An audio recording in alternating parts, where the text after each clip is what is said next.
Élimination judiciaire d'un dangereux rival. Comment Blé Goudé jaloux a tout fait pour que Damana Picasse soit mise aux arrêts. Deuxième partie et fin. Tricheur et meurtrier, Blé Goudé est aussi un menteur pathologique. Dans son ouvrage Ma part de vérité, rédigé quand il était en prison à La Haye pour redorer son blason de criminel, il n'a pas hésité à mentir sur Didier Drogba. Il y raconte que la star internationale du football et lui sont du même village et qu'ils ont joué ensemble au foot quand ils étaient enfants. Encore un autre mensonge. D'abord, Blé Goudé est plus vieux que Didier Drogba puisqu'il est né le 1er janvier 1972. Ils n'ont donc pas fait l'enfance ensemble.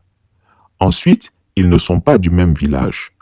Charles Blé Goudé est de Port-Gros-Bré et Didier Drogba est de Niaprayo. Enfin, l'ex-star de Chelsea n'a jamais confirmé avoir eu quoi que ce soit avec Charles Blé Goudé pendant leur enfance. Pour rappel, Didier Drogba est né à Yopougon le 11 mars 1978 et a quitté la Côte d'Ivoire en 1983 à l'âge de 6 ans pour la France. Blé Goudé est né au village, à Port-Gros-Bré, et y est resté toute son adolescence. Bref. Chassé donc de Manchester, Blé Goudé débarque à Abidjan en pleine crise politico-militaire en 2002. Naturellement, il rejoint le camp du président Laurent Gbagbo, qui l'avait parrainé pour prendre la tête de la FECI au détriment de Karamoko Yayoro, qui était le choix du bureau exécutif sortant. Blé Goudé bénéficia d'appui politique au sein du FPI pour court-circuiter Konaté Navigué, président de la jeunesse du FPI, coupable aux yeux de ses camarades d'être un nordiste et de se positionner comme le leader incontesté de la jeunesse frontiste. Konaté Navigué éteint, Damana Picasse étant en France à cette époque pour ses études de droit, Blé Goudé en profita pour occuper tout l'espace dédié à la jeunesse au sein du FPI. Il se fait alors appeler le général de la rue, le ministre de la rue, leader des jeunes patriotes, etc. Il accompagna Laurent Gbagbo dans ses excès jusqu'à leur chute commune. Au retour de Damana Picasse en Côte d'Ivoire en 2006, Blé Goudé usa de populisme et de mensonges pour maintenir à l'écart ce dernier, qu'il accuse d'avoir abandonné le combat pour aller étudier alors que lui, Blé Goudé, aurait sacrifié ses études. Quel beau mensonge. Il faut dire que l'homme n'a jamais eu le goût pour les études, mais pour la tricherie et la musique, où il a en son temps tenté une carrière d'artiste-chanteur. La vérité, c'est que Blé Goudé craint Damana Picasse et le leadership que ce dernier a toujours eu par rapport à lui. Damana Adi Amedar, dit Picasse, a toujours été son chef, aussi bien à la cité universitaire de Yopougon qu'au sein du bureau exécutif national de la FECI. Damana Picasse était le numéro 3 et Blé Goudé était en dessous de lui en tant que responsable à l'organisation. Il fera tout pour discréditer Damana Picasse pour que ce dernier ne puisse pas trouver un rôle prépondérant au sein de la jeunesse du FPI. Et son populisme démagogique trouve un certain écho auprès des jeunes patriotes désœuvrés qui voient en Blé Goudé un des leurs. Il fut nommé directeur de campagne chargé de la jeunesse du président Gbagbo, puis ministre de la jeunesse dans le gouvernement éphémère d'Akembo. Ce fut sa victoire sur son grand rival. Mais cette victoire fut de courte durée, puisque lui et son mentor ont été arrêtés et transférés à la Cour pénale internationale. Quand il a été emprisonné avec Laurent Gbagbo à La Haye, pour lui, ce fut la consécration suprême. Surjouant sur ce drame, il va se positionner comme le collaborateur le plus fidèle et le plus loyal de l'ex-président et espérer ainsi s'imposer au sein de son appareil politique à leur retour en Côte d'Ivoire. Donc, quand j'ai aiguillé mon poisson, fini, je vais l'enlever. C'est bon. Voilà. Je fais mon poisson grillé. Voilà. Voilà, donc, je vais faire mon poisson. Je dis que je vais faire la loco. Il dit, lui, ne mange pas de la loco. Il va manger du riz. Donc, le protocole a été signé. Pendant leur séjour à La Haye, Nadi Bamba découvre le double visage de Blé Goudé. Elle se rend compte qu'il est en contact avec le pouvoir d'Abidjan via Ahmed Bakayoko, qu'il dénigre Laurent Gbagbo auprès de tous les visiteurs qui viennent le voir qu'il se dit prêt à témoigner contre lui si cela peut aboutir à sa libération, parce qu'il estime que s'ils en sont là, c'est parce que Laurent Gbagbo a été naïf et les a tous entraînés dans sa chute. Dès lors, le président Gbagbo a commencé à se méfier de lui et une certaine distance s'est installée entre eux. Après leur acquittement, Laurent Gbagbo est autorisé à rentrer en Côte d'Ivoire, mais pas son complice Blé Goudé. Là encore, il raconte à tous ses visiteurs et fait dire à ses amis politiques du COJEP que le président Gbagbo est un ingrat qu'il a abandonné pour venir retrouver son confort à Abidjan. Il ne put rentrer qu'à l'issue de négociations honteuses avec Alassane Ouattara, qu'il appelle désormais son oncle. Mais les supplications publiques de Blé Goudé et ses appels du pied sans aucune gêne en direction du régime de son bourreau lui feront perdre l'estime de beaucoup de militants du nouveau parti politique de Laurent Gbagbo, le PPACI. Voyant que Blé Goudé oscillait entre Ouattara son oncle et Gbagbo son père, les militants finirent par se demander finalement à qui irait sa loyauté. Et quand ses compagnons ont appris que depuis son retour à Abidjan, il est salarié par le dictateur des Lagunes et qu'il a scellé un deal avec ce dernier pour devenir un de ses relais à l'intérieur du pays, il perdit toute l'estime dont il jouissait. Le président Gbagbo ne se presse pas pour le recevoir et les dirigeants du nouveau parti ont décidé de le mettre dans le camp de leurs adversaires. Il perd donc la base populiste sur laquelle il tablait pour conduire son projet de conquête du pouvoir d'État. Il devient une sorte de mariole qui se promène de ville en ville pour déverser des proverbes à l'emporte-pièce dont lui seul connaît le sens et les significations. Rejeté à la périphérie du PPACI et constatant la montée en puissance de Damana Picasse, son rival au sein de la nouvelle formation politique, Blé Goudé se jeta dans les bras d'Alassane Ouattara, son nouvel allié.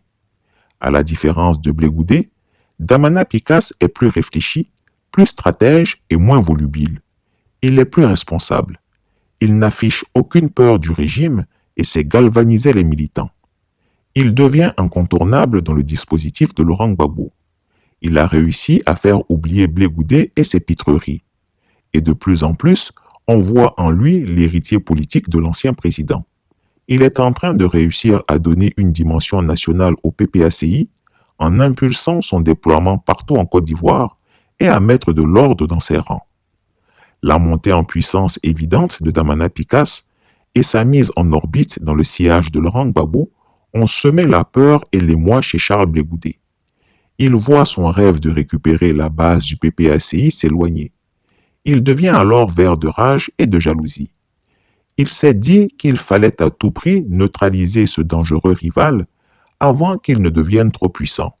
Pour ce faire, il va scruter à la loupe chaque mot prononcé lors des meetings de Damana Picasse, décrypter chacune de ses postures pour y déceler une faille ou une faute qui lui permettrait de le neutraliser avec l'aide du pouvoir.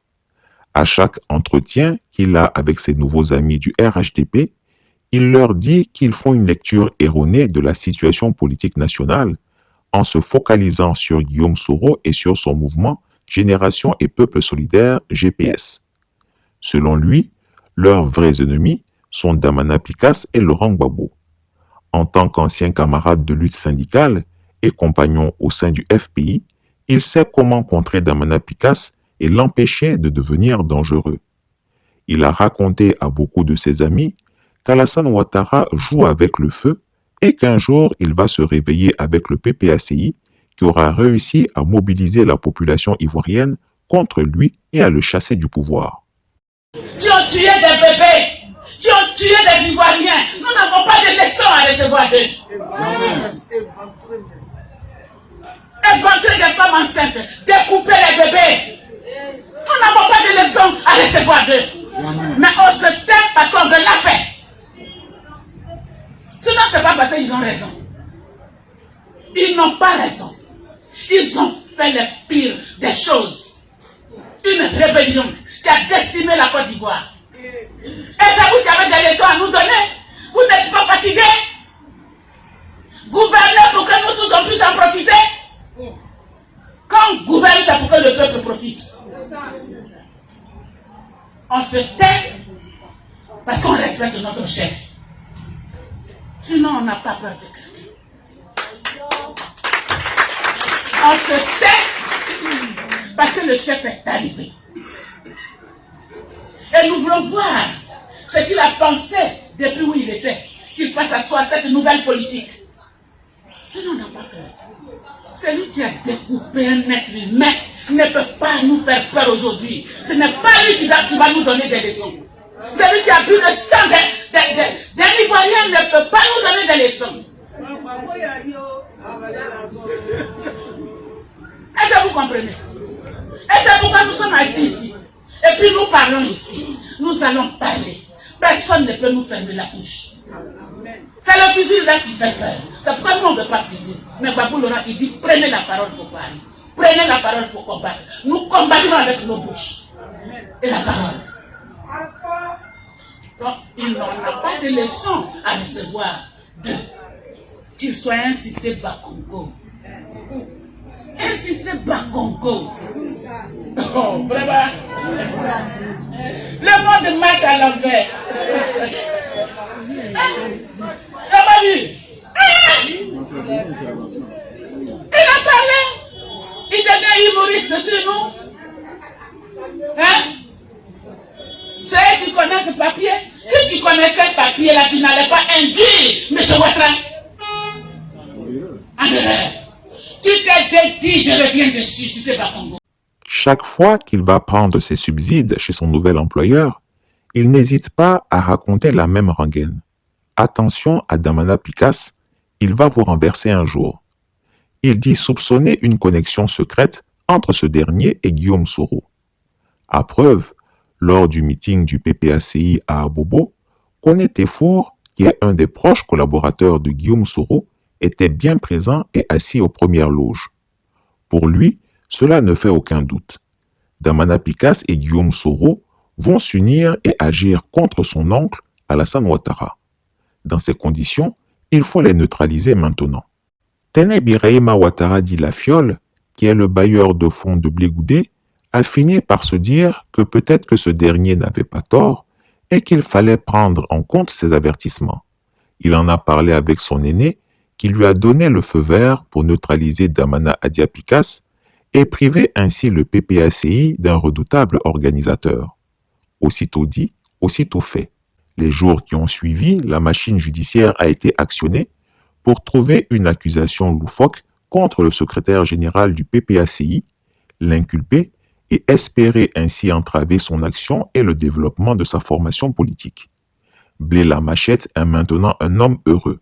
Son grand rival est dans les mailles de la justice et il prie pour que cette inculpation aboutisse à une condamnation qui mettrait définitivement hors jeu cet homme dangereux face auquel il n'a jamais pu rivaliser. Mais Blé Goudé sait-il que l'homme propose et que Dieu dispose? Moi, j'en voulais à nos gars qui l'ont laissé. J'ai dit, mais comment ils ont pu les laisser? Ils sont tous allés à Picasse. Mais pourquoi ils ont fait ça? Je ne comprenais pas.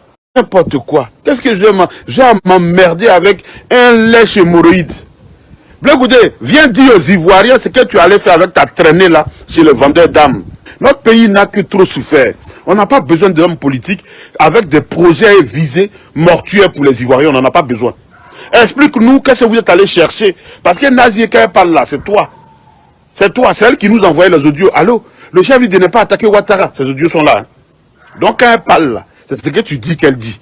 Elle dit, vous êtes partis ensemble voir des vendeurs d'armes de guerre, des armes de destruction massive, des armes venues d'Europe de l'Est, en Hollande là-bas. Vous êtes partis.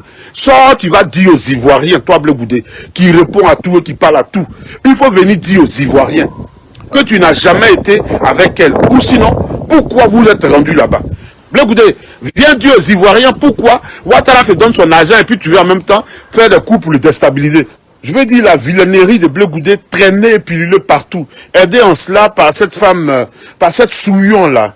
Voilà, cette traînée d'Annie Tchélé. Celle qui ne sait que des secrets du pouvoir, qui est la literie de Gbagbo, et qui se raconte et qui veut se prévaloir un statut de sachant. Une traînée, une catin. Une femme galvaudée, d'un âge empirique, Et les gens seraient littéraires. Toi, tu écris un livre et tu es obligé de poster les photos des gens. Mais ça prouve qu'il n'y a personne qui achète tes livres.